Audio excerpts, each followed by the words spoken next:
Little girl begged bikers to kill her stepdad. Their response shocked everyone.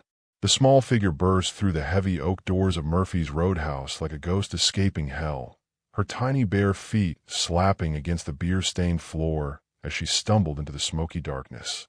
8-year-old Lily Watson, though she barely looked 6 with her hollow cheeks and skeletal frame, clutched a torn teddy bear to her chest, its left eye dangling by a thread of brown yarn. The conversations died. Pool cues froze mid-stroke. Even the jukebox seemed to lower its volume as 43 members of the Iron Devils Motorcycle Club turned to stare at the broken child who just invaded their sanctuary. Blood trickled from Emma's split lip, painting a crimson trail down her dirt-streaked chin. Purple bruises bloomed across her pale arms like poisonous flowers, some fresh, others fading to sickly yellow-green. Her pink nightgown, once probably cheerful, hung in tatters, revealing more evidence of unspeakable cruelty. But it was her eyes that stopped every hardened heart in that room cold. Those eyes held no childhood innocence, no spark of hope. They burned with the desperate fury of someone who'd already died inside and was now fighting for something far more precious than her own life. "Please," she whispered, her voice barely audible above the rumble of Harley engines outside. "Please, you have to kill him." Hey there, my incredible viewers. Welcome back to another story that'll absolutely shatter your heart and rebuild it stronger than ever. I can already feel the goosebumps forming just thinking about what Em is about to experience. But before we dive deeper into this jaw-dropping tale, I'm dying to know, where are you watching from today? Drop your city in the comments below. And how are you doing? I genuinely hope you're having an amazing day. Quick question, are you subscribed to the channel yet? If not, what are you waiting for? We're building the most incredible community of story lovers here, and I don't want you to miss a single heart-pounding moment. Hit that subscribe button right now. Trust me, you'll thank me later when these stories start changing your entire perspective on life. Now, back to our story, because what happens next will leave you absolutely speechless. The biker closest to the door, a mountain of a man with President stitched across his leather vest, slowly set down his whiskey glass. Vincent Corleone had seen horrors in Vietnam that most men couldn't imagine, had buried 3 brothers in gang wars, had stared death in the face more times than he could count. But nothing had prepared him for the sight of this broken little angel begging for murder. "Jesus Christ," someone muttered from the back of the room. Lily took another shaky step forward, her bare feet leaving bloody prints on the wooden floor. Glass, Vincent realized. The bastard had made her walk on broken glass. He hurt Mama again. Emma continued, her voice gaining strength born of pure desperation. "Real bad this time. She's not moving, and I can't wake her up." Tears began streaming down her cheeks, but her jaw remained set with terrifying determination. "Everyone says you're the bad man. Everyone says you kill people who deserve it." She reached into the pocket of her torn nightgown and pulled out a crumpled $5 bill, probably her entire life savings. "This is all I have," she whispered, holding the money out with trembling fingers. "But I'll give you anything. I'll do anything. Just please make him stop forever." The silence stretched like a taut wire ready to snap.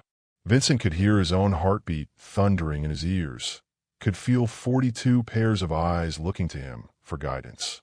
In 30 years of leading the Iron Devils, he'd never faced a moment like this. These men had reputations that made grown criminals cross the street. They'd been called animals, monsters, the scourge of Millfield County. Police avoided them. Parents used them as cautionary tales, and even hardened gang members from the city gave them a wide berth. But right now, looking at Emma's desperate face, Vincent felt something crack open inside his chest, something he'd thought died in the rice paddies of Southeast Asia. "What's your name, little one?"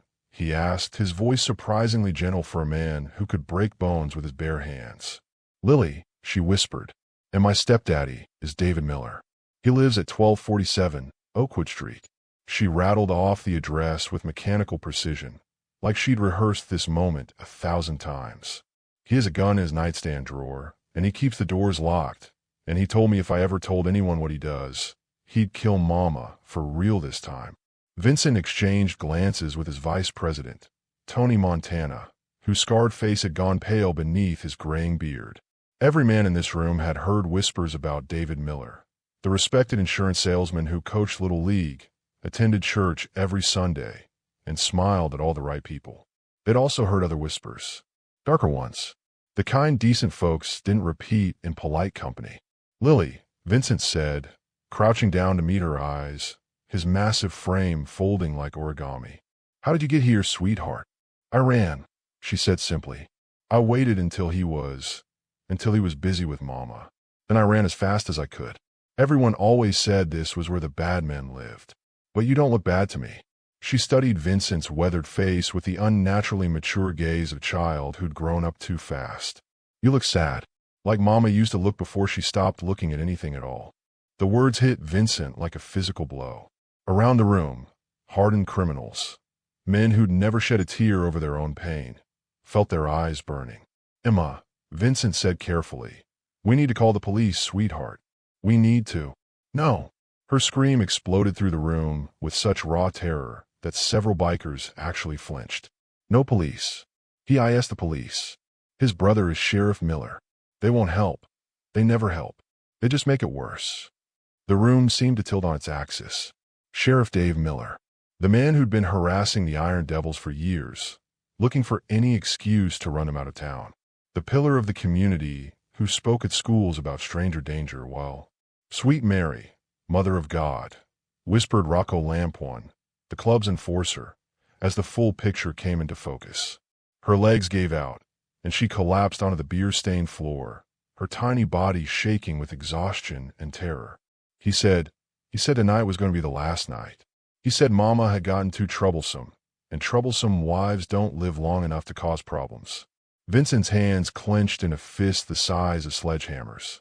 Around the room, chairs scraped against the floor as 43 of the most dangerous men in 3 counties slowly rose to their feet. But this wasn't going to be about violence. Oh no. What Vincent had in mind was going to be so much worse for David Miller than a simple beating. It was going to be justice.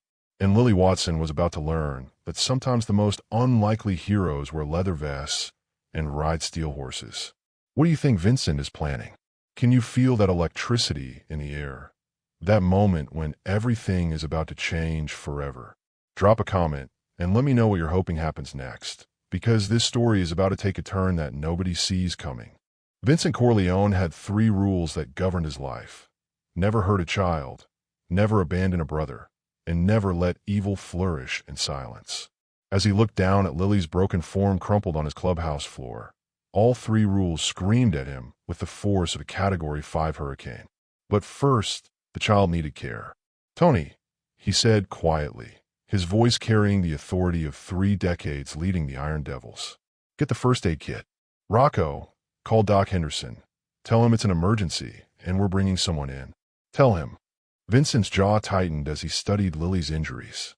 "Tell him it's a child abuse case and we need discretion." Tony Montana moved with surprising gentleness for a man with death before dishonor tattooed across his knuckles. The vice president had spent 26 years patching up wounded bikers after bar fights and territorial disputes, but his hands trembled slightly as he knelt beside Lily with the medical supplies. "Hey there, little warrior," Tony said softly, his gravelly voice somehow managing to sound tender. "My name's Tony. We're going to take good care of you, okay? But I need to clean some of these cuts first."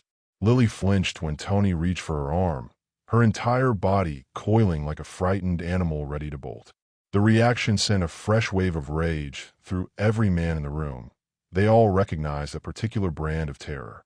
"It's okay," Vincent said, settling his massive frame on the floor beside her. "Nobody here is going to hurt you, Lily. That's a promise. And we Iron Devils, we keep our promises." As Tony began cleaning the glass cuts on her feet with practiced efficiency, Vincent found himself studying this broken little girl who'd somehow found the courage to walk into the devil's den seeking justice. There was something about her that reminded him of God. It had been so long since he'd allowed himself to think about Sarah. His daughter would have been about Lily's age now if she'd lived. Would have had the same stubborn set to her jaw, the same fierce protective instincts. But Sarah had died at 6 months old, taken by a drunk driver who walked away without a scratch while Vincent's marriage crumbled under the weight of grief. "Mama used to sing to me," Lily whispered suddenly, her voice so small it barely carried across the room. When David first moved in, she'd sing the hurt away. But then he said singing was for weak people, and weak people needed to learn to be strong. Vincent's heart clenched. What was her favorite song? A ghost of a smile flickered across Lily's face. You were my sunshine. She said I was her sunshine, even on the cloudy days. The smile faded. But there haven't been sunny days in a long time. David doesn't like sunshine. Behind them, Rocco Lampoon hung up his phone with barely contained fury.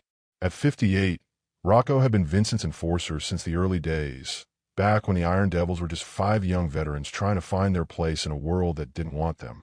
He'd earned his reputation as a man who could break bones without blinking, but those who knew him well understood the fierce loyalty that drove his violence. Doc's ready for us, Rocco reported, his voice tight with emotion. Says he'll meet us at the back entrance to avoid questions. Vincent nodded, then turned back to Lily. Sweetheart, we need to take you to see a doctor, just to make sure you're okay. Then we're going to figure out how to help your mama. Is she? Lily's voice broke. Is she dead? Because she wasn't moving, and there was blood on her face, and David was laughing. We don't know yet, Vincent said honestly. But I promise you this, we're going to find out, and we're going to make sure she gets help if she needs it. As Tony finished bandaging Lily's feet, Vincent caught sight of Oliver Wayne, standing near the bar. At 28, Oliver was the youngest member of the Iron Devils, a former Army medic who joined the club 3 years ago after his second tour in Afghanistan left him with PTSD and nowhere else to turn. The young man's haunted eyes held a particularly intense fury as he watched Lily's careful, practiced way of hiding her pain.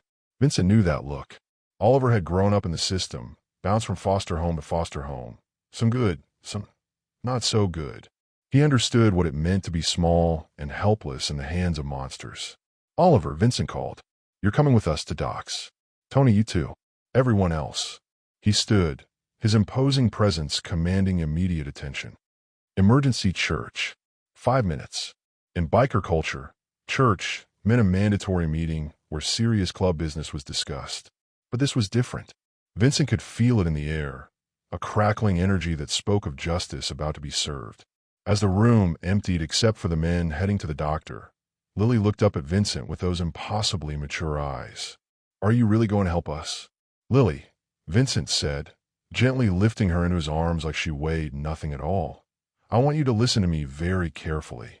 Do you see all these men? She nodded, looking around at the battle-scarred faces of Tony, Rocco, and Oliver. Every single one of us has been broken at some point. Every one of us has felt helpless, scared, alone. But we found each other, and we made a family out of the pieces. We protect our family, and right now, that includes you and your mama.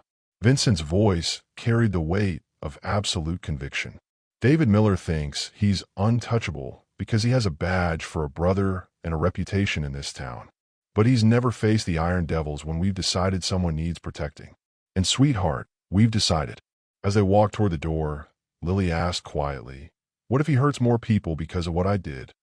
Vincent stopped walking, struck by the profound courage it took for an 8-year-old to worry about others, even in her own darkest hour. Then we'll stop him from doing that too. Behind them, the sound of 40 Harley engines roaring to life filled the night air. The Iron Devils were mobilizing, and Millfield County was about to learn the difference between criminals and protectors. But first, they had to save a little girl's world from completely falling apart.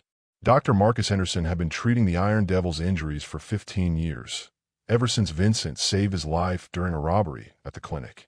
The 62-year-old physician had seen gunshot wounds, knife cuts, and broken bones that told stories of violence and survival. But when he saw Vincent carrying the small, broken child through his back in trance, his medical training warred with paternal rage. Sweet Jesus, Doc whispered, immediately clearing his examination table. Get her up here. What happened? Stepfather, Vincent said simply, but the word carried the weight of a death sentence.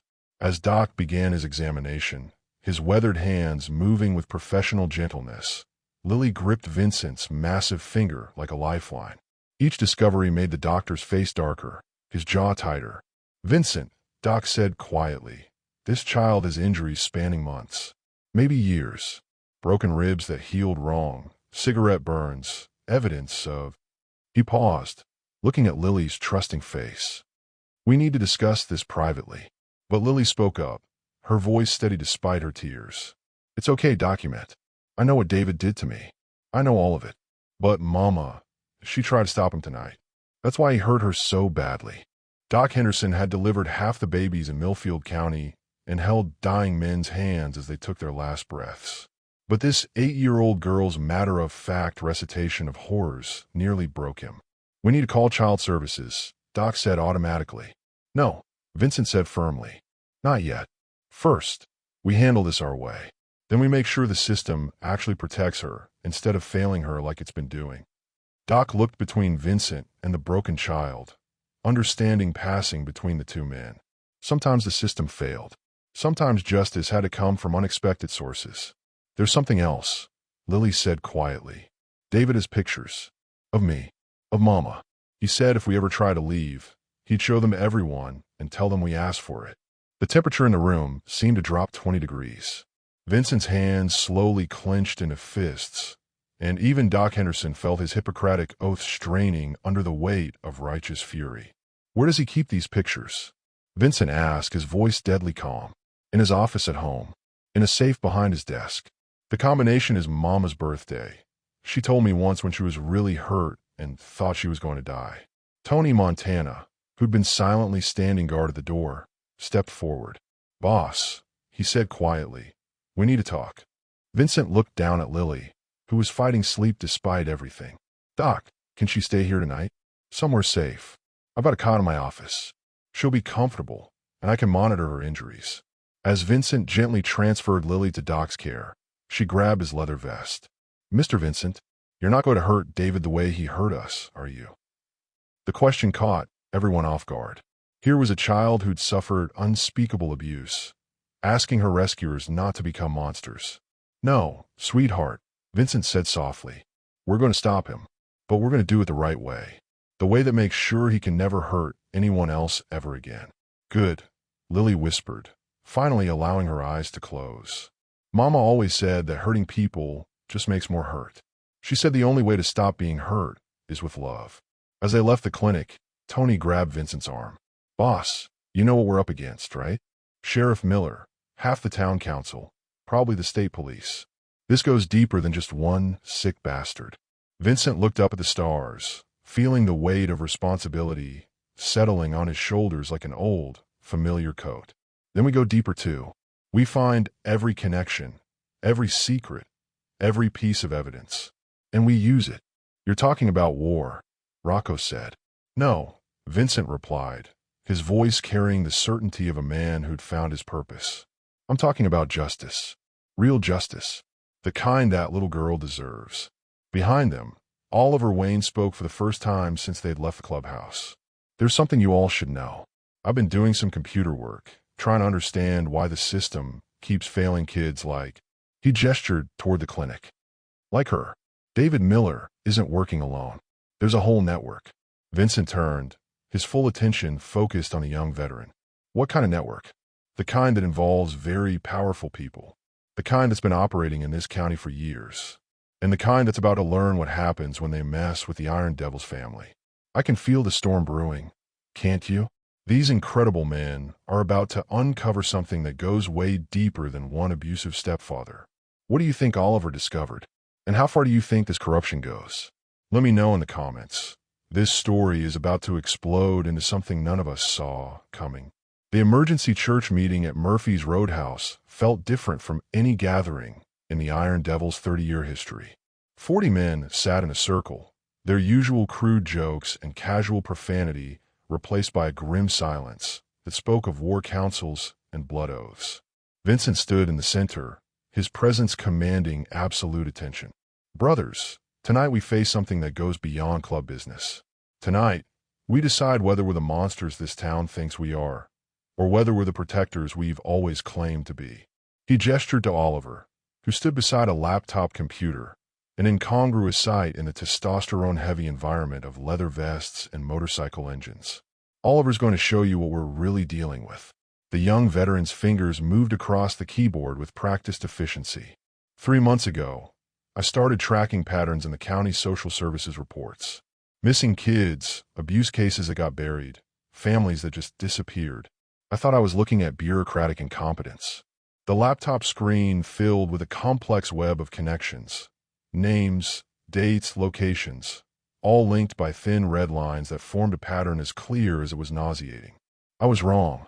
Oliver continued, his voice tight with controlled rage. What I found was a network.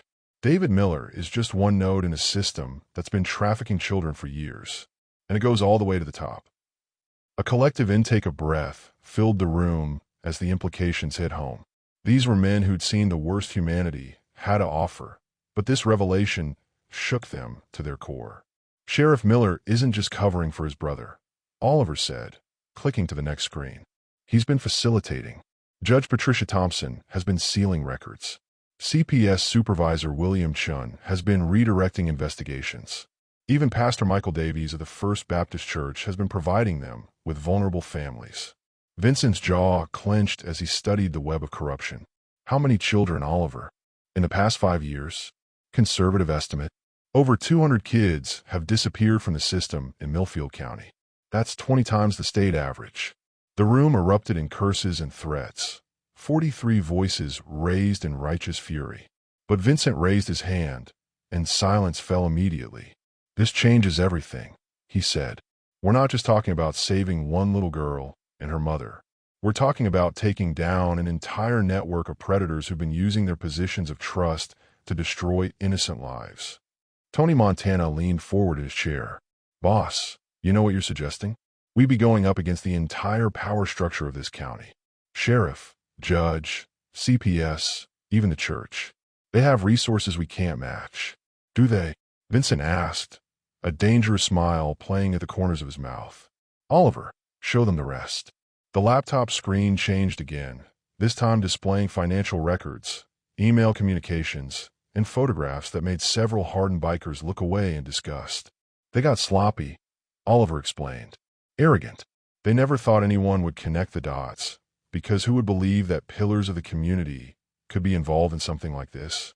But I've got bank records showing payments between all the key players. I've got emails discussing special arrangements for certain children. And I've got something else. Vincent's smile turned predatory. Tell them about our ace in the hole. Grace Gyllenhaal, Oliver said, and every man in the room sat up straighter. She's an investigative journalist for the State Tribune. Won a Pulitzer 3 years ago for exposing corruption in the Capitol. And she's been investigating disappearances in rural counties for the past year. Vincent began pacing, his strategic mind clearly at work. I reached out to her this afternoon. She's been trying to crack this story for months, but she needed someone on the inside. Someone with access. Someone the network wouldn't suspect. Us, Rocco said, understanding dawning in his eyes. Exactly. They see us as criminals, thugs, drug dealers. They'd never suspect we're the ones gathering evidence to bring them down. We're invisible to them because they can't imagine we'd care about anything beyond our own interests. Vincent stopped pacing and faced his brothers. Here's what's going to happen. We're going to save Lily's mother. She's still alive, by the way. Oliver hacked into the hospital records. Sarah Holloway was admitted 3 hours ago under a false name, listed as a Jane Doe with accidental injuries. Relief flooded through the room. Whatever else happened, at least Lily would have her mother back. But that's just the beginning, Vincent continued. We're going to systematically gather evidence on every person in this network. We're going to document their crimes, track their money, and build an airtight case that no corrupt judge or bought-off prosecutor could dismiss.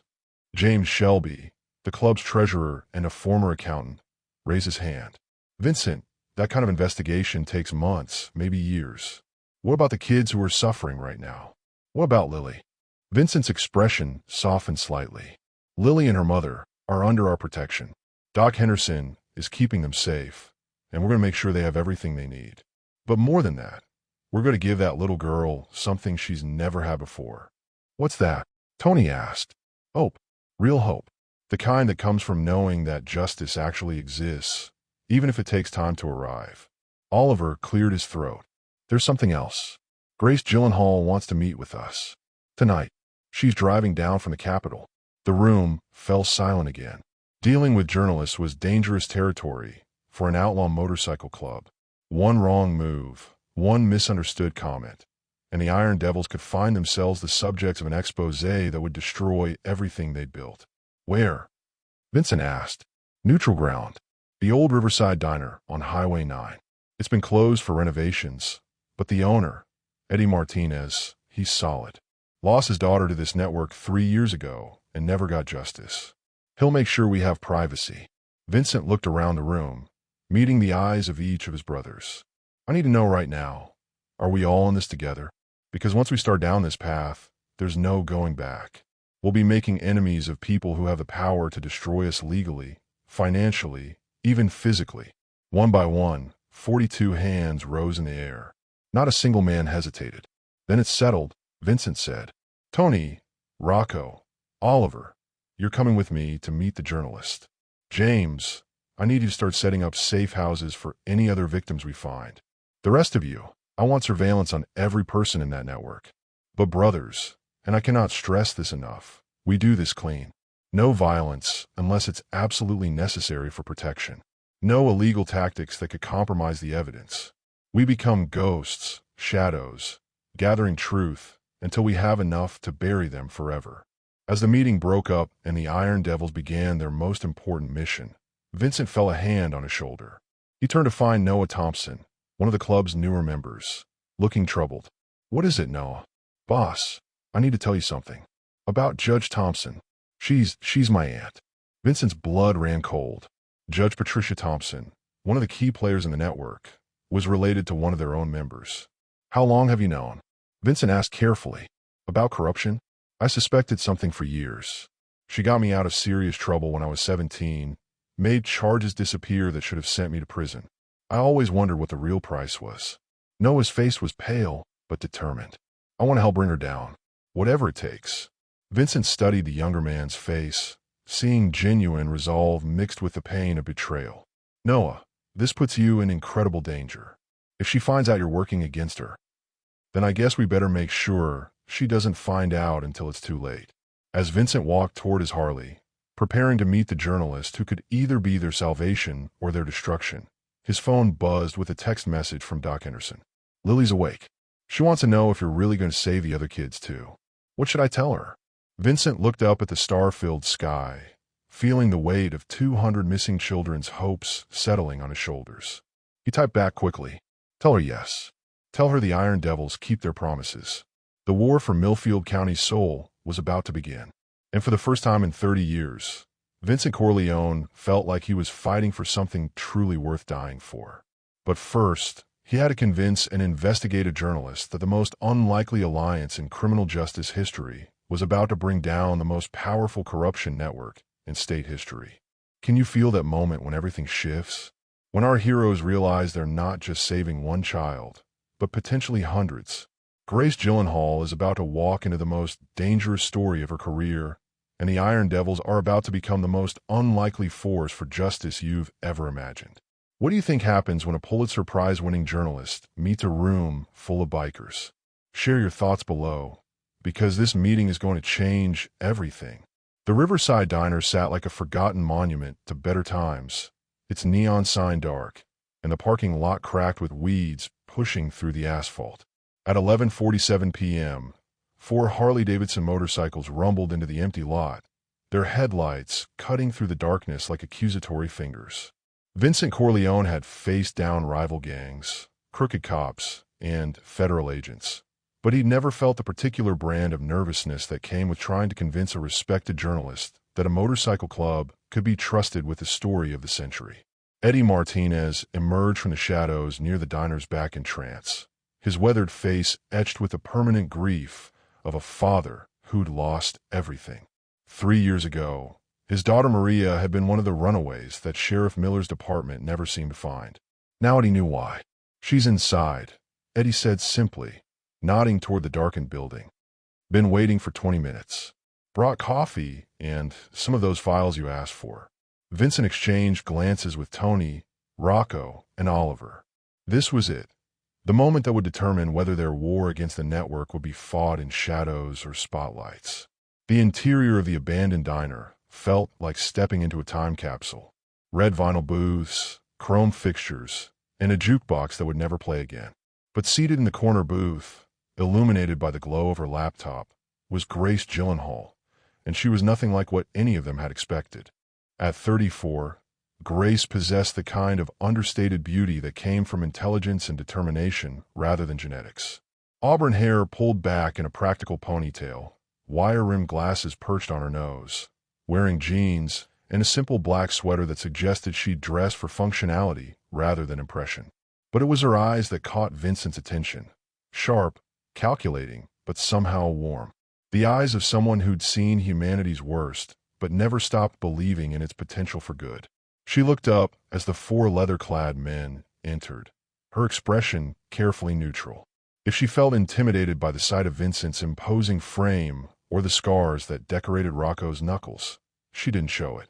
"Mr. Corleone," she said, her voice carrying a slight rasp that spoke of too much coffee and too many late nights chasing stories. "Thank you for agreeing to meet. I have to admit, when Oliver first contacted me, I thought this might be some kind of elaborate setup." "What changed your mind?" Vincent asked, sliding into the booth across from her with surprising grace for such a large man.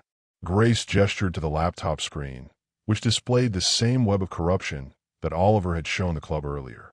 "This data, it's better than anything my team has been able to compile in 8 months of investigation. Either you're the most sophisticated criminal organization in the state, or you actually care about stopping these monsters." Tony Montana snorted. "Lady, if we were sophisticated, would we be meeting in an abandoned diner at midnight?" Grace's lips quivered in what might have been the beginning of a smile. "Point taken. And it's Grace, not lady."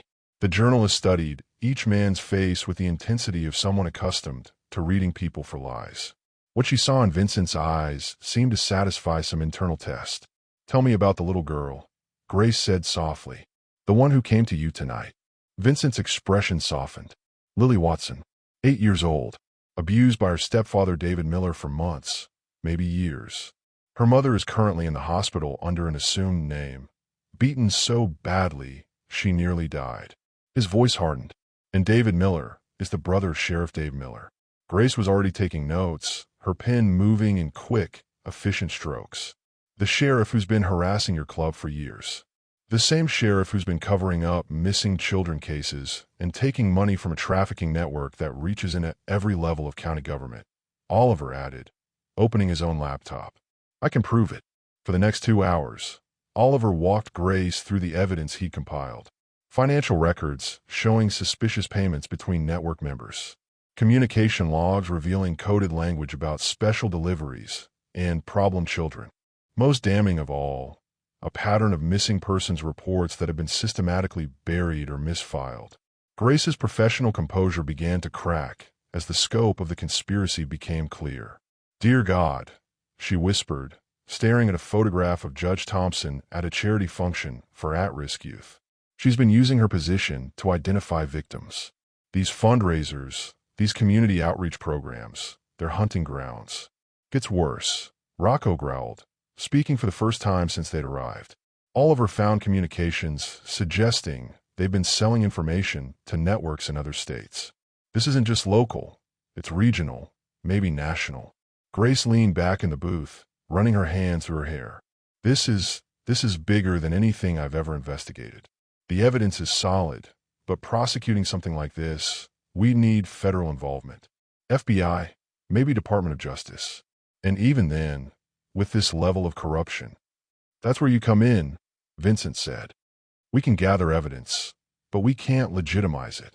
We need someone with credibility, someone the public trusts. And in return, Grace asked, "What do you get out of this?" Vincent was quiet for a moment, his thoughts turning to Lily's tear-streaked face, to all the children who'd suffered while the system that should have protected them instead delivered them to predators.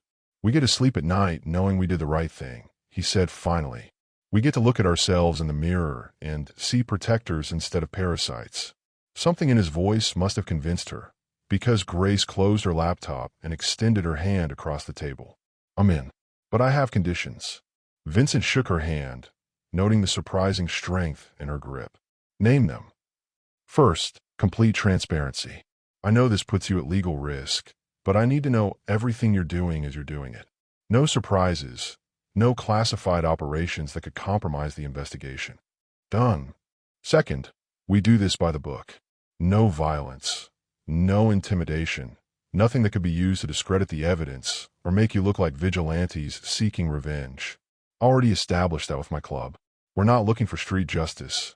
We want real justice. Grace nodded, then hesitated. Third, this is personal for you, isn't it? Beyond just the club's reputation or territory disputes. There's something else driving this. Vincent felt Tony and Rocco's eyes on him. Knew that his answer would reveal more about his motivations than he'd shared with anyone in 20 years. I lost my daughter when she was 6 months old, he said quietly. Drunk driver. Never got to protect her from the monsters of the world. He met Grace's eyes. Maybe I can't save Sarah, but I can damn sure try to save every other child who needs it.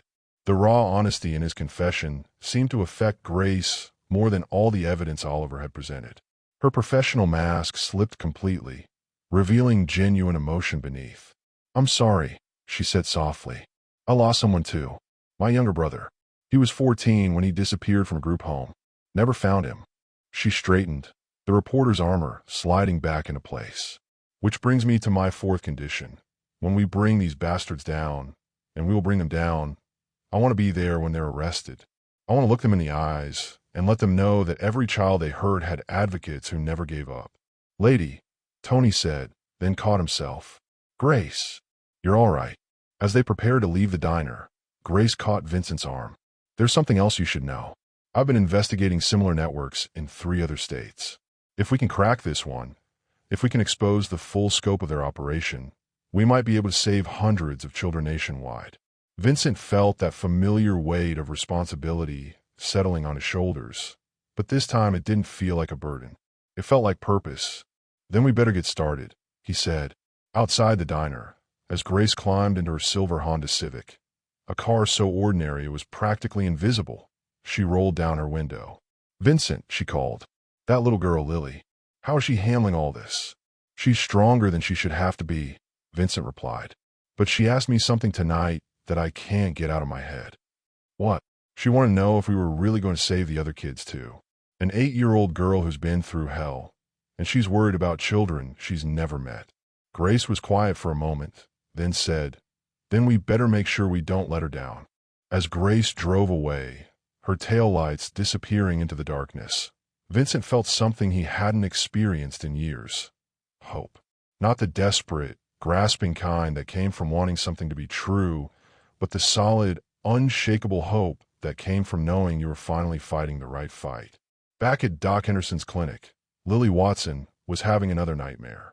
But for the first time in months, when she woke up screaming, there was someone there to hold her hand and promise that the monsters couldn't reach her anymore. The war had begun, and against all odds, the monsters might actually lose. I am absolutely loving how this alliance is forming. Grace and Vincent, can you feel that connection building? She's not just a journalist anymore. She's become personally invested in this fight. And did you catch that moment when she revealed her own loss? Sometimes the most powerful partnerships are born from shared pain and a determination to prevent others from suffering the same way. What do you think about Grace as a character? Drop your thoughts in the comments below, because these two are about to take on the fight of their lives together.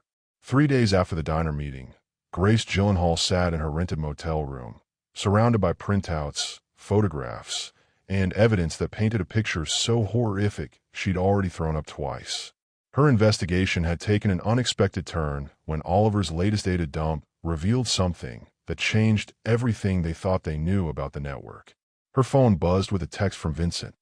Emergency. Need to meet. Something's happened with Lily's mother. 20 minutes later, Grace found herself in Doc Henderson's clinic, staring at a woman who looked like she'd been through hell and somehow fought her way back. Sarah Holloway, Lily's mother, was awake, alert, and absolutely terrified. She won't talk to anyone but Vincent, Doc explained quietly. Says she has information that could get us all killed, but she needs to make sure Lily is safe first. Grace studied Sarah's face, noting the carefully controlled fear in her eyes. This wasn't just a victim of domestic abuse. This was someone who knew secrets that powerful people would kill to protect. Vincent emerged from Sarah's room, his expression darker than Grace had ever seen it. We need to talk. All of us. Now. They gathered in Doc's office. Vincent, Tony, Oliver, Grace, and Doc himself. Sarah remained in her room with Lily, but her whispered revelations had clearly shaken Vincent to his core. Sarah isn't just David Miller's victim, Vincent began, his voice tight with barely controlled rage. She's been his accomplice. For 3 years. The room fell silent except for the hum of the clinic's air conditioning. Grace felt her investigative instincts sharpening, even as her heart sank for little Lily. She was recruited when Lily was 5, Vincent continued. David Miller didn't just randomly meet her at the grocery store like we thought. He was sent to target her specifically because she was a single mother, financially desperate, with a beautiful daughter. Grace's pen moved across her notepad automatically. Recruited by whom? That's where it gets complicated. Vincent ran a hand through his graying hair. Sarah thought she was helping children. She was told she was part of an underground railroad for abused kids, helping them get to safe families who would protect them. Jesus, Oliver whispered. They convinced her she was saving them. For 2 years, Sarah helped facilitate adoptions. She'd identify vulnerable families, gain their trust, help arrange for children to be rescued from bad situations. The network paid her well, enough to get out of debt, buy a house, provide for Lily. Grace's blood ran cold as the implications became clear. But they weren't going to save their families. No, they were going to buyers, collectors, people who saw children as commodities. Vincent's hands clenched into fists. Sarah didn't figure it out until 18 months ago, when she recognized one of the children she'd helped save in a photograph David kept in his desk drawer. The silence stretched uncomfortably.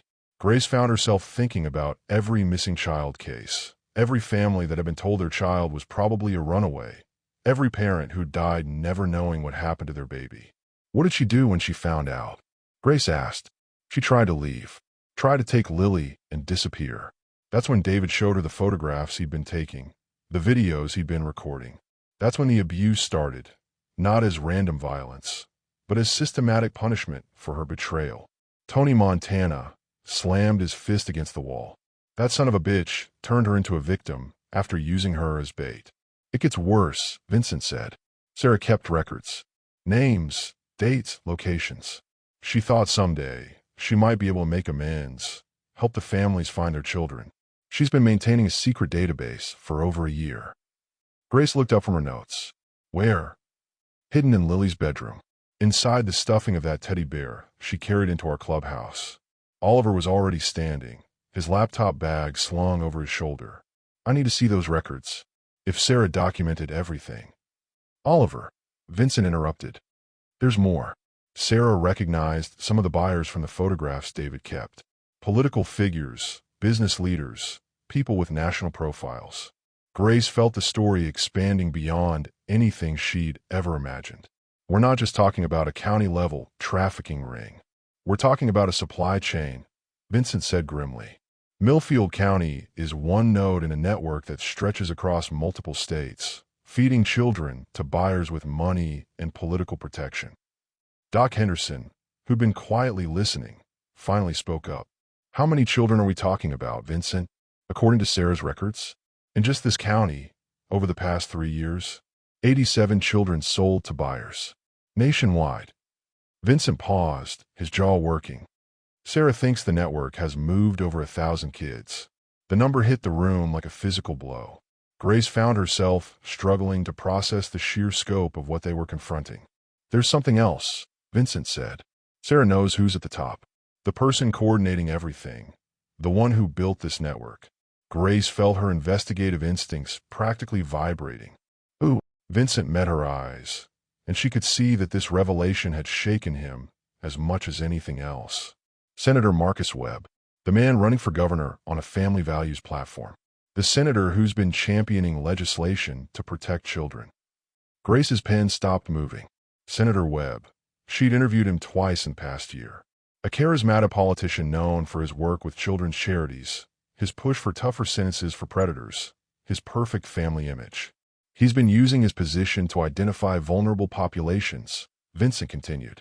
Using his children's charities as hunting grounds, his political connections to suppress investigations, his influence to ensure buyer protection. Holy shit, Grace whispered, then caught herself. But the situation was too big for professional decorum. Vincent turned to Oliver. How long would it take you to analyze Sarah's data? If she kept the kind of records you're describing? Give me 6 hours, and I can map the entire network, from suppliers to buyers to protection systems. Do it. But Oliver, Vincent's voice carried the weight of absolute authority. This information doesn't leave this room until we have a plan. If Senator Webb gets wind that we know, we're all dead, Tony finished. Along with every witness, every victim who might testify, every family member who might talk. Grace closed her notepad, her mind racing. Vincent, I need to make some calls. I have contacts at the FBI, Justice Department. But approaching them will be tricky. We don't know how far Webb's influence reaches. Who do you trust? Completely, absolutely trust. Grace thought for a moment. Agent Elena Rodriguez, FBI Crimes Against Children Unit. She's been my source on federal investigations for 5 years. If anyone can navigate the political minefield around this, call her. But not from here, not from your phone. Use a burner. Meet somewhere public. And Grace. Vincent stepped closer, close enough that she could smell his leather jacket and see the concern in his dark eyes. Once we make this call, there's no going back. We'll be taking on one of the most powerful politicians in the state, along with everyone who's been protecting him. Grace found herself looking into Vincent's eyes, seeing not the dangerous biker leader that everyone expected, but a man who'd found his purpose in protecting children who couldn't protect themselves. The attraction she'd been trying to ignore suddenly felt like something much deeper. Vincent, she said softly, I've spent my entire career chasing stories that matter. Stories that could change things, save lives, hold powerful people accountable. But this is the story, the one I've been building toward my whole life. He reached out and touched her hand, a gesture so gentle it seemed impossible coming from someone with his reputation. Grace, if we do this, we're not just risking our careers or our freedom. People have died for much less than what we know. Then we better make sure their deaths meant something, she replied, intertwining her fingers with his. We better make sure we save every child we possibly can. Behind them, Doc Henderson was checking on Lily and her mother, ensuring they remained safe while the adults planned a war against monsters who wore suits and smiled for cameras. But at that moment, Grace and Vincent weren't thinking about politicians or corruption networks. They were thinking about a little girl who'd been brave enough to ask for help, and about all the other children who hadn't had anyone to ask. The midpoint revelation had changed everything. Senator Marcus Webb, the man who might become governor, was the apex predator in a network that had destroyed over 1,000 young lives. But he'd never faced the combined forces of an investigative journalist who'd lost her brother and a biker who'd lost his daughter. The real war was about to begin. Can you believe this twist? Senator Webb, the family values politician, is the mastermind behind it all. And did you feel that moment between Grace and Vincent? When shared purpose becomes something deeper. They're not just allies anymore. They're partners in every sense of the word. But now they're facing their most dangerous enemy yet. What do you think happens when they contact the FBI? Can they trust Agent Rodriguez? Share your predictions below, because everything is about to explode. The call came at 3:17 a.m., 6 hours after Grace had contacted FBI agent Elena Rodriguez using a burner phone from a truck stop 50 miles outside Millfield County. Vincent's secure phone buzzed with the emergency tone reserved for life-or-death situations. They took her. Oliver's voice was tight with panic. They took Grace. Vincent was already pulling on his boots, his blood turning to ice. When? How? 2 hours ago. She was heading back to her motel after meeting with the FBI agent. Her car was found abandoned on Route 47, driver's door open, purse still inside. No signs of struggle, but Oliver's voice cracked. There was blood on the steering wheel. The world seemed to tilt on its axis. In less than 24 hours, Grace had become more than just an ally in their fight against the network. She'd become something Vincent hadn't dared to hope for again. The possibility of love, of partnership, of a future beyond the endless cycle of violence and loss that had defined his life. Now she is gone. Vincent, Tony Montana's voice cut through his spiraling thoughts. There's more. Doc Henderson called 10 minutes ago. Sarah and Lily are missing too. The phone slipped from Vincent's numb fingers. In one surgical strike, The network had removed their key witness, their media ally, and the child they'd sworn to protect. Everything they'd worked for, everyone they'd sworn to save, gone. Vincent found himself standing in his empty bedroom, surrounded by the symbols of a life lived on the margins. Motorcycle magazine clippings, photographs of deceased club brothers, a purple heart from a war that had ended decades ago. For 30 years, he'd told himself this was enough. The brotherhood, the loyalty, the simple creed of protecting your own and hurting those who hurt you. But Grace had shown him something different. She'd shown him what it meant to fight for people you'd never met, to risk everything for children whose names you didn't even know. She'd shown him that redemption was possible, even for a man with blood on his hands and ghosts in his past. And now she was probably dead. Tony found him 20 minutes later, still standing motionless in his bedroom. "Boss, we need to move. The club's assembled. Everyone's ready to tear this county apart until we find them." Vincent looked at his vice president, seeing the same rage and helplessness reflected in the older man's scarred features. "Tony, what if we're already too late? What if they're—" "Don't." Tony's voice carried the weight of 26 years of shared battles. "Don't go there, brother. We find them, we get them back, and then we burn this whole fucking network to the ground." But as they walked toward Murphy's Roadhouse, Vincent's phone buzzed with a message from an unknown number. "Senator Webb would like to arrange a meeting. Come alone to Riverside Park at sunrise, where the journalist and the woman and child will be disposed of as loose ends. You have 1 hour to decide." Vincent showed the message to Tony, watching his friend's face pale. They both understood what this meant. Webb knew everything. About the investigation, about their alliance with Grace, about Sarah's hidden records. Somehow, their careful plans had been compromised. "It's a trap," Tony said unnecessarily. "Of course it's a trap." Vincent pocketed the phone. "But they've got Grace, Tony. They've got Lily and her mother. What choice do I have? You've got 42 brothers who die before letting you walk into that alone." Vincent was quiet for a moment, thinking about the little girl who'd stumbled into their clubhouse 3 nights ago, begging them to kill her stepfather. Thinking about Grace, who trusted him with the story of her lifetime. Thinking about Sarah, who tried to redeem herself by keeping records that could save hundreds of children. "No," he said finally. "This is exactly what Webb wants, to draw us all out, eliminate the entire threat at once. If I don't show up alone, they'll kill the hostages and disappear. The network continues. The children keep disappearing, and we'll have failed everyone who counted on us." Inside the roadhouse, the assembled Iron Devils looked like an army preparing for war. Leather vests, weapons, faces set in expressions of barely controlled violence. These men had followed Vincent through territorial disputes, federal investigations, and gang wars. They were ready to follow him into hell itself. But Vincent knew that traditional warfare wouldn't save Grace and the others. This required something more strategic, more dangerous than anything they'd ever attempted. "Brothers," he said, commanding immediate silence. "Senator Webb has our people. He wants to meet with me alone, trade my life for theirs." The room erupted in protests, curses, demands for blood. Vincent raised his hand, and quiet returned. "Here's what's going to happen. I'm going to that meeting. But I'm not going to die, and neither are Grace, Sarah, and Lily. Because while Webb thinks he's eliminated his biggest threats, he's forgotten something important." Vincent gestured to Oliver, who stepped forward with his laptop. "Oliver's been busy tonight. While they were grabbing our people, he was cracking Sarah's database and cross-referencing it with Grace's FBI contact. The laptop screen filled with photographs, financial records, and communication logs that painted a picture even more damning than what they discovered before.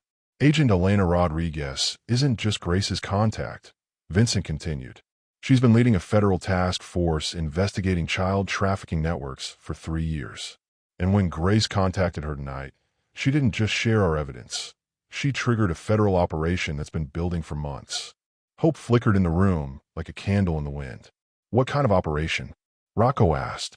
Oliver answered, "The kind where Senator Webb wakes up this morning to find FBI agents serving warrants on every property he owns, every business he controls, and every political ally who's been protecting him. The kind where his bank accounts are frozen, his communications are monitored, and his carefully constructed network starts collapsing in real time." Vincent felt the first spark of hope he'd experienced since Grace disappeared. Webb thinks he's silencing us by taking our allies. But what he's actually done is given federal agents the justification they needed to move against him without worrying about political blowback. The plan was insane, desperate, and probably suicidal. But it was also their only chance. Vincent would go to the meeting, wired with recording equipment and GPS tracking provided by Oliver's technical expertise. He'd get Webb to confess, to reveal the locations where Grace and the others were being held. Meanwhile, federal agents would be moving simultaneously against every network location Oliver had identified from Sarah's records. "Boss," Tony said quietly, "what if Webb just shoots you the moment you show up?" Vincent considered this. "Then you make sure the recording gets to Agent Rodriguez, and you make sure every child in Sarah's database gets found and brought home." "But Tony," he met his vice president's eyes, "I don't think Webb will kill me immediately. He's a politician. He needs to know what we've told the FBI, who else might have copies of the evidence, how much damage control he needs to do. And if you're wrong?" Vincent thought about Grace's green eyes, about the way she'd looked at him when she'd said this was the story she'd been building toward her whole life. He thought about Lily asking if they were really going to save the other children too. "Then I guess we'll find out if there's anything left of the man I used to be before the war, before the club, before all the things that turned me into someone who solves problems with violence." As dawn approached, Vincent Corleone found himself standing at the edge of Riverside Park, watching Senator Marcus Webb emerge from a black sedan flanked by 2 bodyguards. The politician looked exactly as he did in campaign advertisements, silver-haired, distinguished, radiating the kind of confident authority that came from years of power. But up close, Vincent could see the predator beneath the polished surface, the cold calculation in Webb's eyes, the slight smile that suggested he was genuinely enjoying this moment of triumph. "Mr. Corleone," Webb said, his voice carrying the practiced warmth of a man accustomed to manipulating people. "I have to admit, when I first heard about your little investigation, I was impressed. A motorcycle club taking on systematic corruption. It has a certain David and Goliath appeal." Vincent said nothing, knowing that every word was being recorded by the device Oliver had concealed in his vest. "But you made one critical error," Webb continued. "You forgot that this network has survived for 15 years because we don't just buy silence. We eliminate threats. Permanently." "Where are they?" Vincent asked. Webb's smile widened. "Safe. For now. But their continued safety depends entirely on your cooperation. You see, Mr. Corleone, you and your club represent a unique problem. You're too high profile to simply disappear, too well connected to discredit easily. So instead, you're going to help us." Vincent felt cold dread spreading through his chest. "Help you how?" "You're going to use your reputation, your connections in the criminal underground, to help us expand our operations. Think of it as a hostile takeover. The Iron Devils become the enforcement arm of our network, and in return, your club gets protection, territory, and more money than you've ever imagined." The offer hung in the air like poison. Vincent realized that Webb wasn't just trying to eliminate them. He was trying to corrupt them, turn them into the very monsters they've been fighting against. "And if I refuse?" Webb gestured to one of his bodyguards, who held up a cell phone displaying a video feed. Vincent's blood turned to ice as he saw Grace, Sarah, and Lily tied to chairs in what looked like an abandoned warehouse, all 3 of them bloodied and barely conscious. "Then they die," Webb said simply, "along with every other person you've ever cared about. Your club brothers, that doctor who's been helping you, anyone who's ever shown you loyalty or kindness. I have resources you can't imagine, Mr. Corleone. I can make your entire world disappear." Vincent looked at the video feed, seeing Grace's head hanging forward, blood matting her auburn hair. Seeing little Lily, who'd been brave enough to ask for help, now bound and helpless in the hands of monsters. For a moment, everything they'd worked for seemed impossible. The network was too powerful, too well protected, too deeply embedded in the system. What was one motorcycle club against senators and judges and federal corruption? But then Vincent remembered something Grace had said at their first meeting. Sometimes the most powerful partnerships are born from shared pain and a determination to prevent others from suffering the same way. And he smiled. "Senator," Vincent said, "before I give you my answer, there's something you should probably know." Oh no, no. Everything is falling apart. Grace is captured. Lily and Sarah are gone.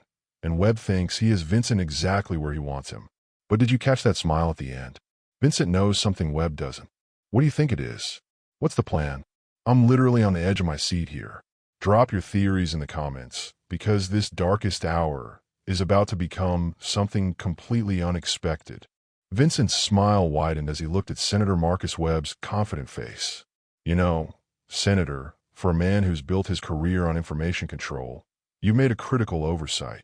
Webb's expression flickered with the first hint of uncertainty. What are you talking about? Vincent pulled out his phone, showing Webb the screen. Right now, at this exact moment, FBI agent Elena Rodriguez is executing federal warrants on 17 locations connected to your network. Your safe houses, your financial fronts, your private properties, all of them. The color drained from Webb's face. That's impossible. We have people inside. You had people inside, Vincent corrected. Past tense. Because while you were busy grabbing my allies, they were busy ensuring that every single piece of evidence Sarah compiled over the past year was delivered to a federal task force that's been building a case against child trafficking networks. Vincent gestured to his vest, where Oliver's recording device was capturing every word. And right now, you're confessing to federal crimes while standing 50 feet from 3 FBI surveillance vans that have been watching this park since 4 a.m. Webb's polished politician facade cracked completely, revealing the panicked predator beneath. You're bluffing. If federal agents were here, they would have. His words were cut off by the distinctive sound of helicopter rotors approaching from the east. Webb spun around to see 2 black FBI helicopters cresting the tree line, moving fast and low. They're giving me 2 more minutes to get your full confession, Vincent said, his voice calm despite the adrenaline coursing through his veins. Agent Rodriguez wants to make sure we have everything on record before they take you into custody. Webb's bodyguards were already reaching for their weapons when Vincent held up his hand. I wouldn't recommend that. Those snipers on the surrounding buildings might take it the wrong way. For the first time since the nightmare began, Webb looked truly afraid. This is impossible. We have protection at every level, judges, prosecutors, federal contacts. You have protection, Vincent said. But the funny thing about corruption networks, once one piece falls, the whole structure collapses. Judge Thompson was arrested 2 hours ago. Sheriff Miller and his brother are in federal custody. CPS Supervisor Chun is already negotiating a plea deal. The helicopters were circling now, their downdraft whipping through the park. Webb's carefully styled hair was disheveled, his expensive suit wrinkled, his image of unassailable power crumbling in real time. Where are they, Senator? Vincent pressed. Where are you holding Grace, Sarah, and Lily? Webb's mouth opened and closed like a fish gasping for air. The man who'd controlled politicians and judges, who'd built an empire on the suffering of children, was finally experiencing what it felt like to be powerless. The warehouse on Industrial Drive, he said, his voice barely above a whisper. But you don't understand. There are others. Buyers who won't just disappear because you arrest me. People with more power than you can imagine. Already handled, Vincent interrupted. Turns out Sarah's records included buyer information going back 3 years. Names, addresses, payment records, photographs. Agent Rodriguez tells me they're executing simultaneous raids in 12 states right now. Webb staggered backward, the full scope of his network's collapse hitting him like a physical blow. 15 years, he whispered. 15 years of careful construction, of building something that couldn't be touched. Brought down by an 8-year-old girl brave enough to ask for help. Vincent finished.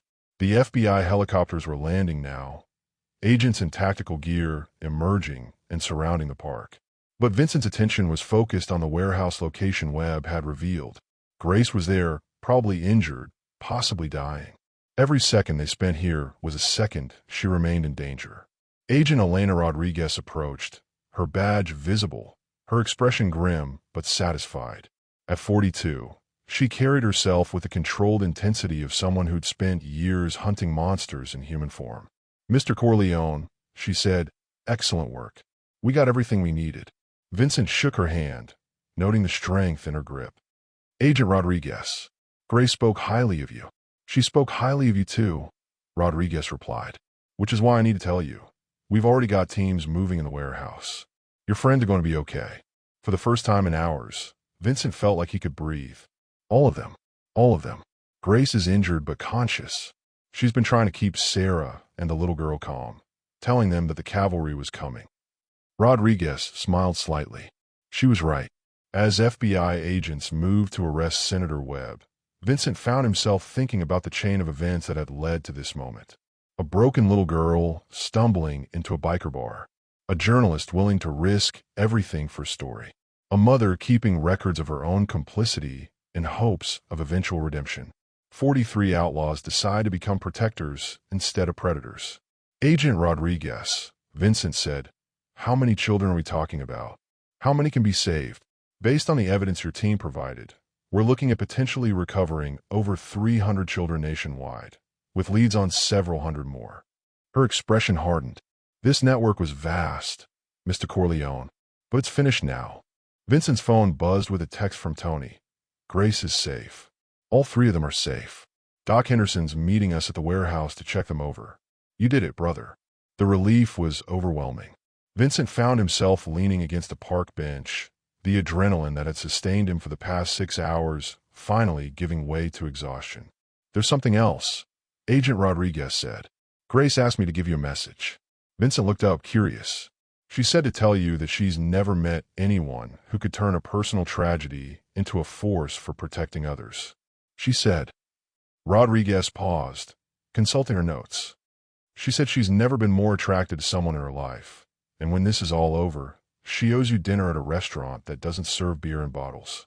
Despite everything, the danger, the exhaustion, the weight of what they'd accomplished, Vincent found himself laughing.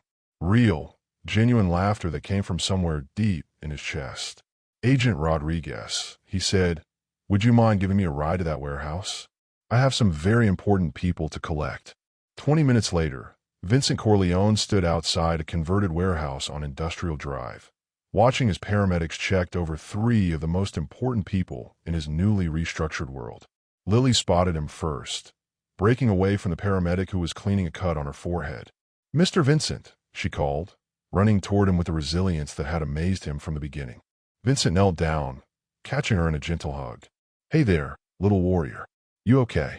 "I knew you'd come," she said simply. "I told Mama and Miss Grace that you always keep your promises." Behind her, Sarah Holloway approached more slowly, her face a mix of gratitude and shame. "Vincent, I don't know how to thank you. After everything I did, all the children I helped them take." "Sarah," Vincent interrupted, "what you did to help us brought down the entire network. Hundreds of children are going to be saved because you had the courage to keep those records, to try to make things right." But it was Grace who captured his full attention. She sat on the back of an ambulance, her left arm in a sling, a butterfly bandage over a cut on her cheek, but very much alive and looking at him with an expression that made his heart skip. "Hey there, hero," she said as he approached. "Hero." Vincent shook his head. "Grace, you're the one who made this possible. Your FBI contact, your willingness to trust us." She reached out with her good hand, touching his face gently. "Vincent, when I was tied up in that warehouse, watching them hurt a little girl and her mother, all I could think about was how you taught me that sometimes the most unlikely people become the most necessary heroes." Vincent found himself lost in her green eyes, seeing not just attraction or gratitude, but something deeper, something that looked like love. "Grace," he said quietly, "when this is all over, when the trials are finished and the children are safe and the networks are destroyed, what happens to us?" She smiled, the expression transforming her bruised face into something beautiful. "Well, first you're taking me to dinner somewhere that doesn't serve beer in bottles. Then," she paused, her voice becoming serious, "then we figure out how to build something good together. Because, Vincent, what we have, this partnership, this connection, it's worth protecting." Behind them, Lily was explaining to Agent Rodriguez how she'd known the bikers would save everyone. Sarah was giving her statement to federal investigators, finally unburdening herself of 3 years of secrets and guilt. And across the county, in safe houses and buyer locations, children who'd been missing for months or years were being reunited with families who'd never stopped looking for them. The network was finished. The monsters were in custody. And for the first time in decades, Vincent Corleone was thinking about a future that included hope, love, and the possibility of redemption. My heart is absolutely soaring right now. The cavalry arrived just in time. Webb is finished, and the network is crumbling everywhere. But more importantly, Vincent and Grace are together. Lily is safe, and hundreds of children are being rescued. Can you feel that shift from despair to hope? Everything they've worked for is finally paying off. What do you think about Grace's dinner invitation? These two deserve happiness after everything they've been through. Share your thoughts below, because we're heading toward what I know is going to be the most satisfying conclusion ever. 6 weeks later, Vincent Corleone stood in the witness box of the federal district courthouse, his leather vest replaced by a navy suit that Grace had insisted made him look distinguished rather than dangerous. The packed courtroom held its collective breath as he testified against the final defendant in what the media had dubbed the Webb Network trials. Senator Marcus Webb sat at the defendant's table, his once commanding presence reduced to that of a broken man in an orange jumpsuit. His political career was over, his network destroyed, his carefully constructed image shattered beyond repair. But Vincent wasn't looking at Webb. His attention was focused on the gallery, where Grace sat in the front row, her green eyes shining with pride and something much deeper.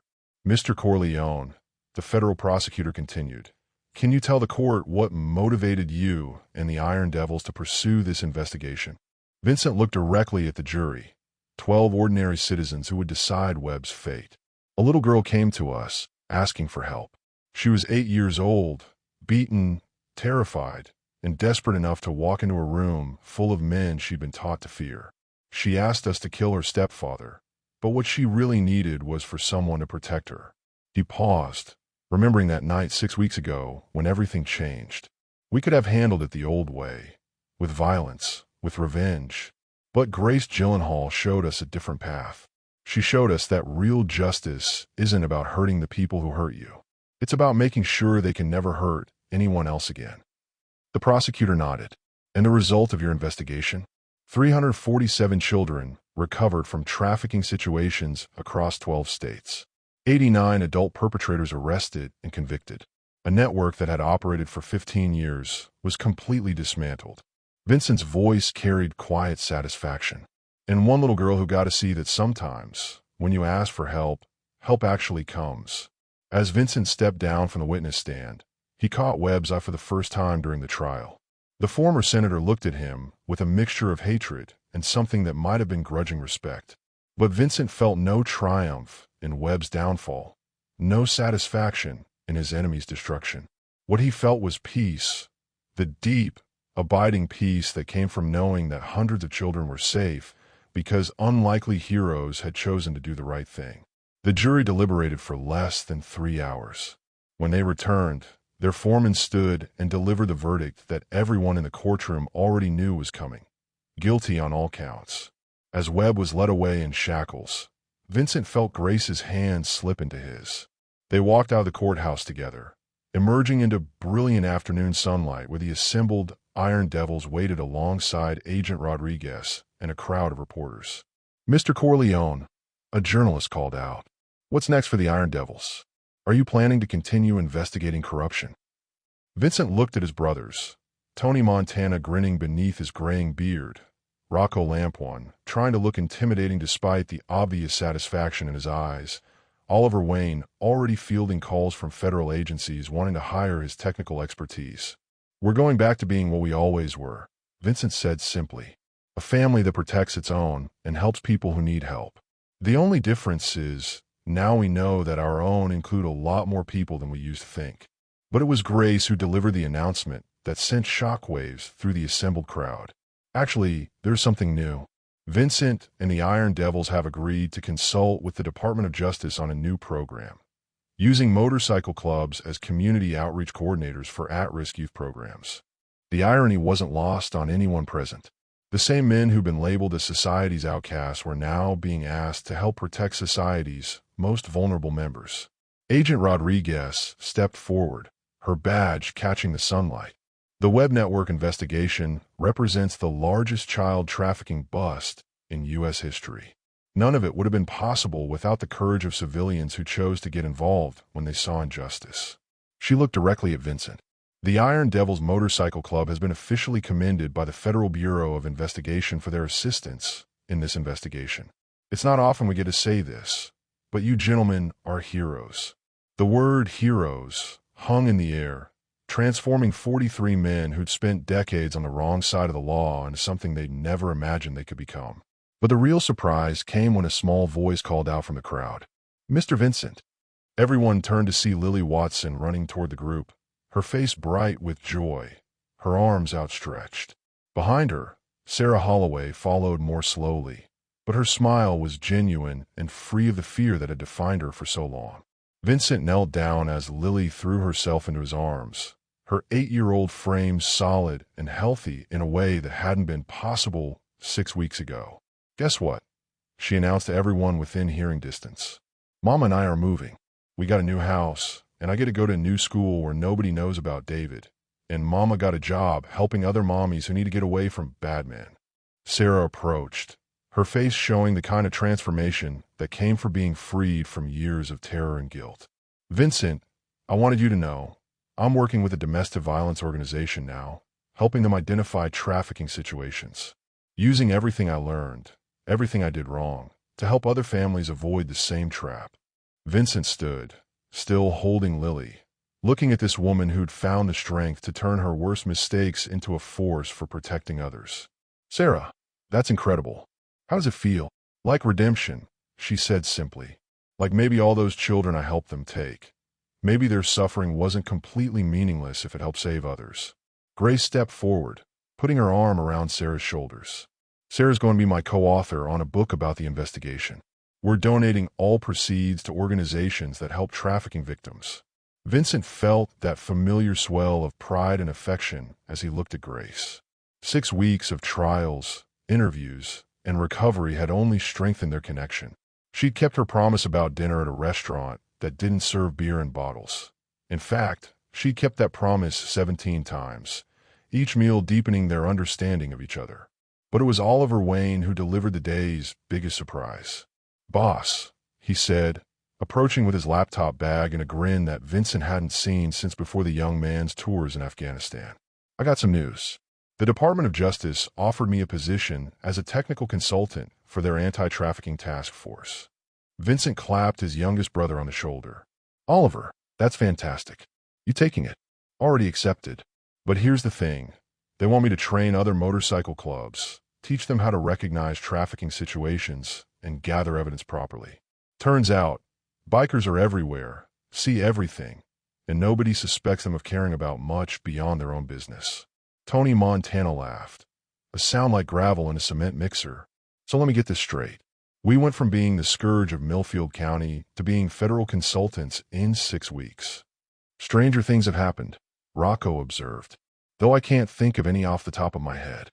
As the crowd began to disperse and the Iron Devils prepared to return to their lives that would never again be quite what they were before, Vincent found himself alone with Grace for the first time since the trial began.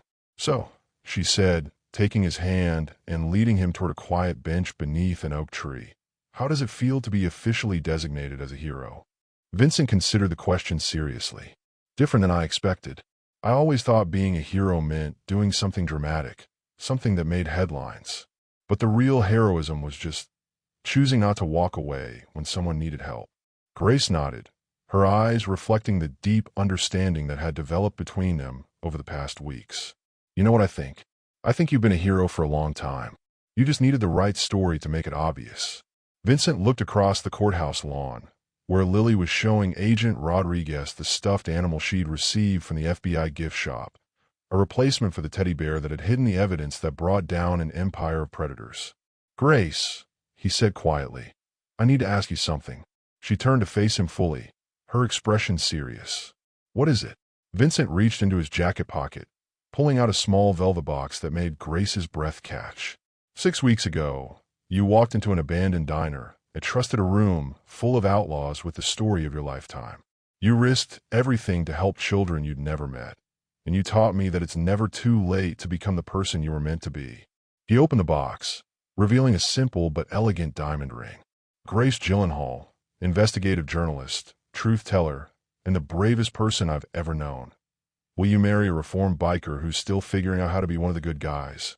Grace's eyes filled with tears as she looked at the ring, then at Vincent's face, seeing the vulnerability beneath his confident exterior. Vincent Corleone, she said, her voice thick with emotion, leader of the Iron Devils, protector of children, and the man who taught me that sometimes the most unlikely heroes are exactly the ones the world needs. Yes. Yes, absolutely yes. As Vincent slipped the ring onto her finger, Lily's voice carried across the lawn. Look, Mama, Mr. Vincent is giving Miss Grace a ring. Does that mean they're getting married?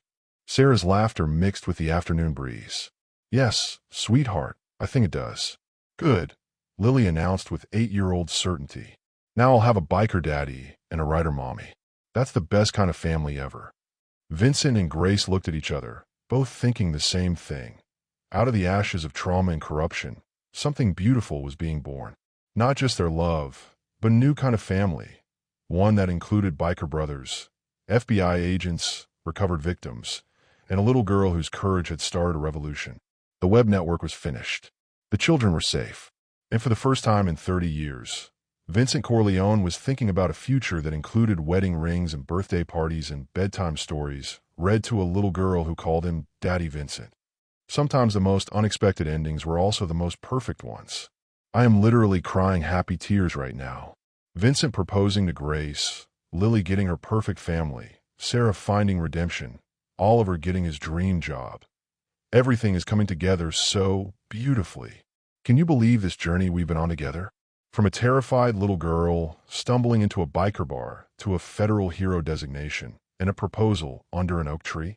What's your favorite moment from this incredible transformation?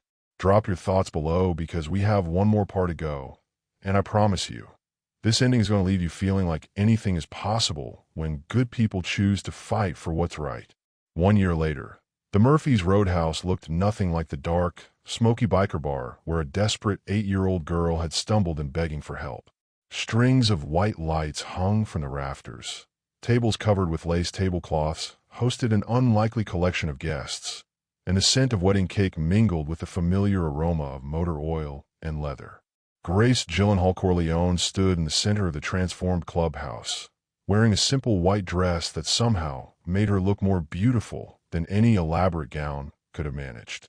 Her auburn hair was adorned with wildflowers that Lily had insisted on picking herself, and her left hand bore both her engagement ring and a new wedding band that Vincent had crafted himself in the Iron Devil's machine shop. Vincent, resplendent in a black suit with his Iron Devil's colors displayed proudly across his broad shoulders, couldn't stop smiling as he watched his new wife dance with Tony Montana, who was trying his best to avoid stepping on her feet. You know, Agent Elena Rodriguez said, appearing beside Vincent with a glass of champagne, when I first got Grace's call about partnering with a motorcycle club, I thought she'd lost her mind. Vincent chuckled, watching Grace laugh at something Tony had whispered to her. And now I'm wondering if the Bureau shouldn't recruit more bikers. You guys have accomplished more in the past year than some task forces manage in 5. It was true. In the 12 months since the web network trials concluded, the Iron Devils had assisted in 17 separate trafficking investigations, helped recover 83 missing children, and become a model for the Department of Justice's Community Outreach Rider Program, an initiative that was being replicated by motorcycle clubs in 37 states. Agent Rodriguez, 9-year-old Lily Watson Corleone announced, appearing at Vincent's elbow in her flower girl dress. Oliver wants to show you the new computer system he built for tracking missing kids. He says it's even better than what the FBI has. Elena raised an eyebrow. Is that so? Well, we can't have civilians showing up the Bureau now, can we? Lily giggled, a sound that still filled Vincent's heart with wonder. The transformation in the little girl who'd once been so broken and afraid was nothing short of miraculous. She was taller now, healthier, with the kind of confidence that came from knowing she was truly safe and loved. Daddy Vincent, she said, using the name she'd settled on 6 months ago when the adoption papers were finalized. Mama Sarah wants to know if you're ready for the surprise. Vincent looked across the room to where Sarah Holloway was standing with Doc Henderson, both of them grinning with barely contained excitement. Sarah had bloomed in the past year, her work with trafficking survivors giving her a sense of purpose that had erased the last traces of the fearful woman she'd once been. "What surprise?" Vincent asked suspiciously. But his answer came in the form of familiar voices singing from outside the roadhouse. Vincent stepped onto the porch, followed by Grace, Lily, and most of the wedding guests, to see an incredible sight. Nearly 200 children and their families, all survivors of trafficking situations that the Iron Devils had helped resolve, gathered in the parking lot singing, "You Are My Sunshine." At the front of the group stood Maria Martinez, Eddie's daughter, who'd been found alive in California 3 months after the web network collapsed. Beside her was James Thompson, no relation to the corrupt judge, a 15-year-old who'd escaped a trafficking ring in Texas thanks to information Oliver had provided to federal agents. "This was their idea," Sarah explained, her voice thick with emotion. "They wanted to thank you, all of you, for proving that help really does come when you ask for it." Grace slipped her hand into Vincent's, both of them overwhelmed by the sight of so many young faces, faces that were bright with hope instead of hollow with despair. "You are my sunshine, my only sunshine," the voices continued. "You make me happy when skies are gray." Vincent felt tears streaming down his face, not caring who saw them. These children, these beautiful, brave, surviving children, were living proof that sometimes, against all odds, the good guys really did win. Rocco Lamphun approached, his scarred face softer than Vincent had ever seen it. "Boss, there's something else. Oliver's got news from Washington." Vincent turned to see Oliver Wayne, standing with his laptop, his expression a mixture of excitement and disbelief. "The president," Oliver said, his voice barely audible above the singing, "is going to sign the Webb Act into law next month. Federal legislation requiring cross-agency coordination on trafficking cases, mandatory reporting protocols, and, get this, funding for community outreach programs run by reformed criminal organizations." Grace squeezed Vincent's hand. "Do you know what this means?" Vincent nodded, understanding completely. It meant that Lily's desperate plea for help on that dark night a year ago had ultimately led to federal legislation that would protect thousands of children. It meant that 43 outlaws who'd spent decades on the wrong side of the law had helped change the system itself. "There's more," Oliver continued. "They want us in Washington for the signing ceremony. All of us. The Iron Devils are going to be officially recognized by the President of the United States." The singing outside reached its crescendo. "Please don't take my sunshine away." As the last notes faded, Vincent stepped forward to address the crowd of survivors and their families. "A year ago," he began, his voice carrying across the parking lot, "a little girl taught me something I'd forgotten. She taught me that asking for help isn't weakness. It's the bravest thing you can do. And she taught me that sometimes the people you least expect to help you are exactly the ones who will." He looked at Grace, at Lily, at his Iron Devils brothers, at the FBI agents who'd become friends, at the survivors who'd become family. "But what I've learned since then is even more important. I've learned that being saved isn't the end of the story. It's the beginning. Every person here, every child who was found, every family that was reunited, they're all part of a bigger story about what happens when people choose hope over fear, action over apathy, love over indifference." The crowd was silent now, hanging on every word. "So thank you," Vincent continued, "for reminding us that the sunshine isn't just something we protect. It's something we share. And as long as there are children who need help, as long as there are families who need protecting, as long as there are people who believe that good can triumph over evil." He paused, looking at the faces before him. "The Iron Devils will be here." The cheers that erupted from the crowd could probably be heard 3 counties away. But Vincent was no longer listening to the noise. He was looking at Grace's radiant face, at Lily bouncing excitedly beside them, at his brothers who'd found their true calling. Later that evening, as the last guest departed and the roadhouse returned to its familiar quiet, Vincent found himself sitting on the porch with Grace and Lily, watching the stars emerge in the clear night sky. "Daddy Vincent," Lily said sleepily, curled up between them, "do you think there are other little kids out there right now who need help like I did?" Vincent and Grace exchanged glances over her head, both thinking about the statistics they knew too well, about the children still trapped in situations of horror and despair. "Yes, sweetheart," Vincent said honestly, "there probably are. Lily was quiet for a moment, then sat up with the sudden energy that only 9-year-olds possessed. Then we better make sure they know they can ask for help, and that help will come, just like it did for me. Grace smiled, kissing the top of Lily's head. How do we do that? Easy, Lily said with the confidence of someone who'd learned that impossible things were just difficult things waiting for the right people to tackle them. We tell everyone our story. We tell them that sometimes the scariest looking people are actually the nicest, and sometimes the nicest looking people are actually scary, and sometimes when you're really, really scared and don't know what to do, you just have to be brave and ask for help. Vincent looked at his wife and daughter, feeling a contentment he'd never imagined possible. You know what, little warrior? I think that's exactly what we'll do. As they sat together under the stars, a family born from tragedy but built on love. The rumble of Harley engines in the distance reminded them that the Iron Devils would continue their rides, their brotherhood, their mission. But now those rides had purpose beyond territory and reputation. Now they rode for the children who needed champions, for the families who needed protection, for the hope that justice could prevail even in the darkest places. Grace leaned against Vincent's shoulder, her wedding ring catching the starlight. So, Mr. Corleone, any regrets about marrying into this crazy life? Vincent looked at his wife, at their daughter, at the roadhouse that had been transformed from a haven for outlaws into a symbol of redemption and hope. Not one, he said softly. Not one single regret.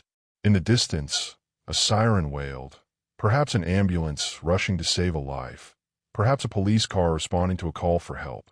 Whatever it was, Vincent felt a familiar stirring, the instinct that had been honed by a year of answered prayers and rescued children.